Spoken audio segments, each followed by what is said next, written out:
क्या दुनिया की सबसे बड़ी अर्थव्यवस्था मंदी की ओर बढ़ रही है या फिर अर्थव्यवस्था बस मुश्किल दौर से गुजर रही है? क्या अमेरिका में 2008 की वापसी होगी? क्या अमेरिका में मंदी भारत को ले डूबेगा? ऐसे कई सारे सवाल उठ रहे हैं क्योंकि हालिया आंकड़े इसी ओर इशारा कर रहे हैं। पूरी खबर आपको समझाते हैं इस वीडियो में। नमस्कार, आप देख रहे हैं बिस्तक और मैं हूं श्रेया ठाकुर। मंदी की आशंका जताई जा रही है। क्यों जताई जा रही है, क्या है वजह, ये पहले जान लेते हैं। मंदी की आहट की खबरें अमेरिका से आ रही है। एक डेटा ने मंदी की खबर को हवा दे दी है। अमेरिका में जारी मैन्युफैक्चरिंग पीएमआई के डेटा ने भूचाल ला दिया है।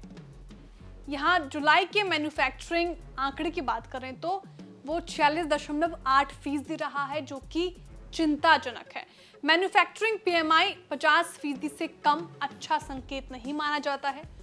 बता दें कि अमेरिका वेल्थ मैनेजमेंट और equity research company Spartan capital securities LLC के पीटर कार्लिडो ने मंदी के लिए आर्थिक चिंताओं को जिम्मेदार ठहराया। इसके अलावा अमेरिका में बेरोजगारी दर भी अनुमान से ज्यादा रहने पर शेयर बाजार पर दबाव बढ़ा है। अमेरिकी डॉलर की दरें और ट्रेजरी यील्ड में भी वृद्धि हुई है।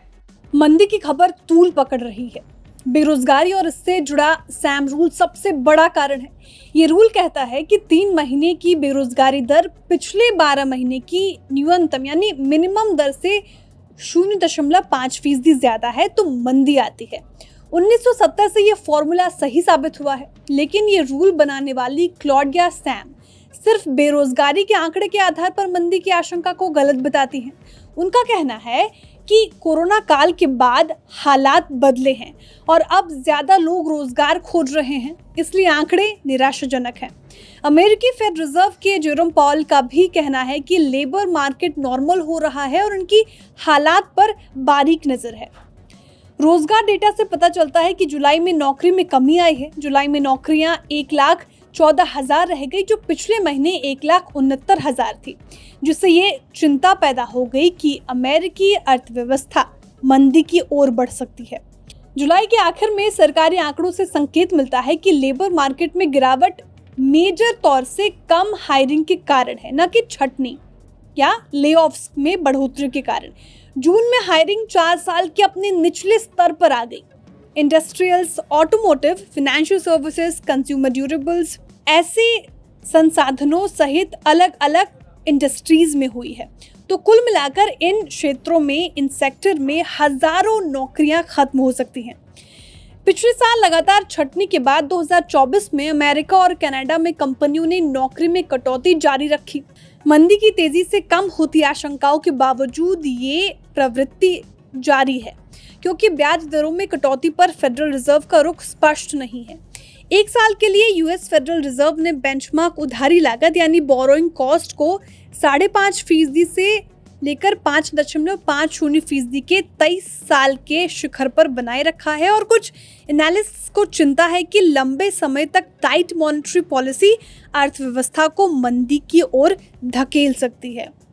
अब सवाल है कि भारत पर इसका असर क्या पड़ेगा। तो अमेरिका में मंदी की आशंका के बीच भारतीय निवेशक काफी चिंतित हैं और सोशल मीडिया पर कई लोग ब्लैक मंडे का अंदेशा भी जता रहे हैं, यानी सोमवार को भारतीय शेयर बाजार में गिरावट आ सकती है।